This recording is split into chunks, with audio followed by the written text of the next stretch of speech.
How to respond to a restraining order in Washington state. Are you interested in that topic? Have you been served with a restraining order? If either of those apply to you, this is the video for you.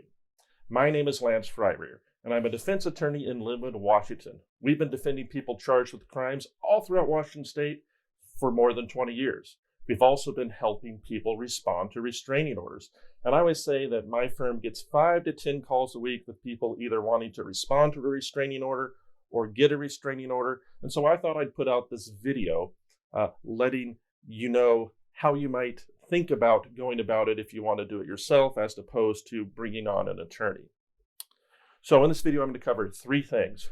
Number 1, what's the general process of responding to a restraining order? Generally, what are the mechanics? Number 2, what are some of the best techniques that we recommend how to get your story out there in responding to a restraining order? And number 3, what are some pitfalls to avoid? What are things you want to think about if you were going to try to do this on your own or try to prepare to help an attorney with it? So we put these videos out there for education for the public. If you find this video useful, please subscribe to the channel. It helps get our information out there to more people who need it. So I'm going to just jump right in. Number 1, what are the basic mechanics of responding to a restraining order? When I say restraining order, I mean a domestic violence protection order. It's been served against you by a person, an anti-harassment order, things like that. Not an order out of a criminal case where you got arrested.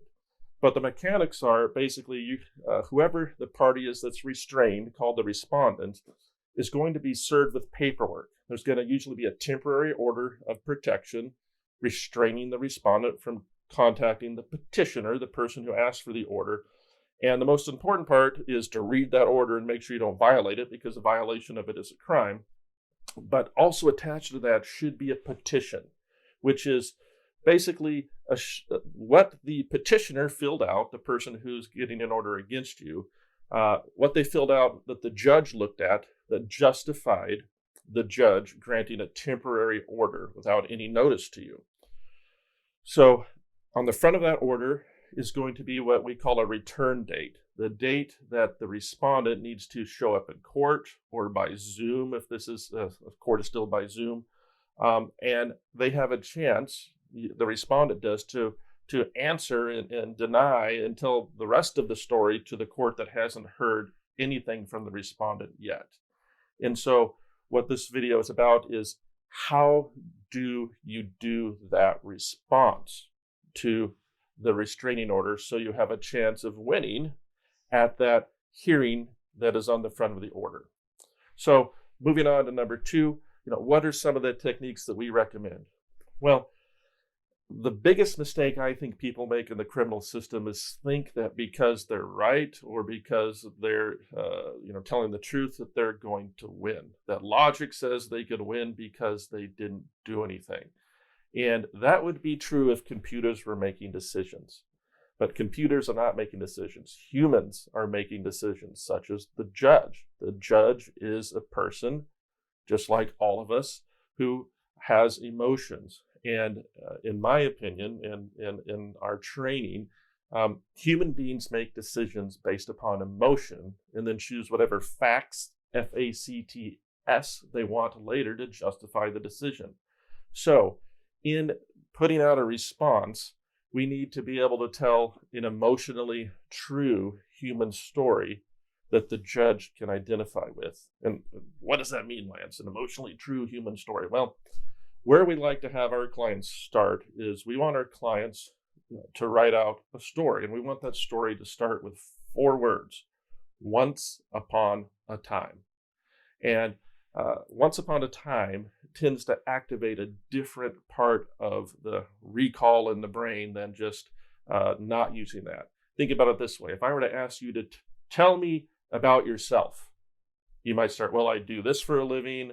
I'm from this state and I'm this many years old.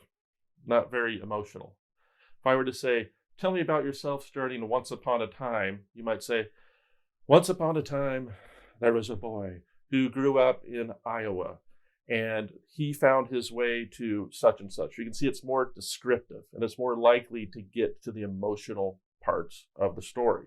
And the emotional parts of the story is what typically needs to be told to the court and the decider, along with some facts, of course, but it can't be just the facts, because just the facts will not persuade the non-computer human being making decisions in your case. So how do you typically respond? You just show up in court and talk about it? Absolutely not. Okay, these restraining order hearings, the court doesn't have very long to deal with them. The large majority of courts I've been involved with do not want to take any testimony, and many that do take testimony, it's very abbreviated testimony. Plus, you're going to be under pressure. Public speaking is hard. And so what the court expects in restraining order hearings is that the respondent, just like the petitioner, files basically a declaration ahead of court, a written response that needs to be sworn under penalty of perjury, signed, dated, with also the location where it was signed, and then filed with the court before the hearing. And think about it, you need to file it a few days ahead of time because the court has to have a chance to read it. Think how busy the court is. The other thing you got to worry about is you have to find a way to serve the petitioner, and you can't do that yourself because you're restrained usually in the restraining order. You can get a process server, you can get someone else to serve it. So it's complicated, but the bottom line is you need to file a written response to have any realistic chance of winning. So moving on to number 3, what are some pitfalls to look out for? Well, some big pitfalls are, well, hey, I've got these text messages, I'll just bring them to court and I'll show them to the judge. I mean, so many of these cases involve text messages. That doesn't work. You need to print out those text messages. You need to label them and put an exhibit label on them and make it easy for the decider to see your point. They're not going to work to see your point. Nobody is going to do extra effort to see it anybody's way. You have to make it easy. You can't just bring your phone to court. Same goes for a video or a recording. It can get complicated. So most people should get an attorney to handle these things, but this is, trying to let you know maybe what we think some best practices are to do it on your own. Another pitfall that we see is not serving the petitioner. And let's face it, many times you're not going to be able to serve your response on the petitioner. We don't know where they are.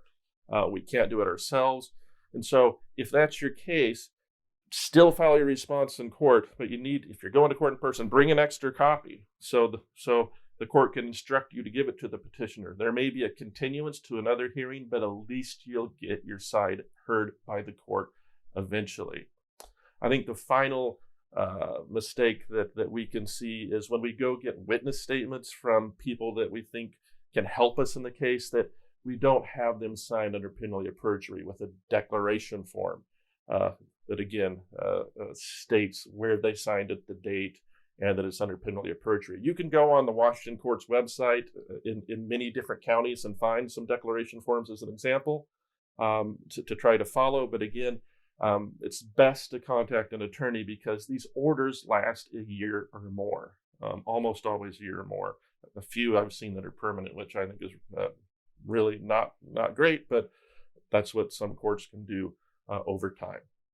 So I hope you found this video helpful. You can see it's very complicated.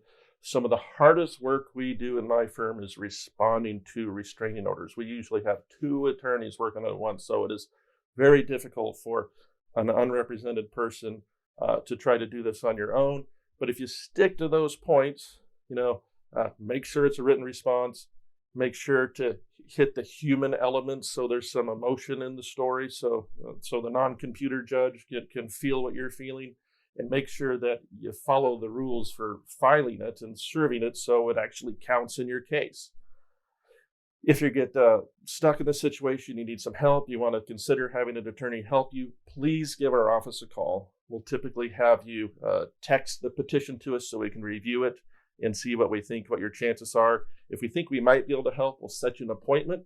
We'll talk about your version of what happened. We'll take a look at your once upon a time story. And if it makes sense, we'll get on board and try to win. We'll be there for you. Thank you.